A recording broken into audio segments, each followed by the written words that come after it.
How to switch to different modes on your Android device. So if you're using a Samsung, it's quite easy. All you need to do is swipe down and click on settings on the top right hand side. Then you can find modes.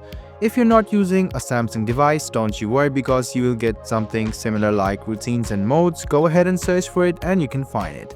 Under modes, you can see some sections like sleep, theater, driving, exercise, relax, and a lot of things.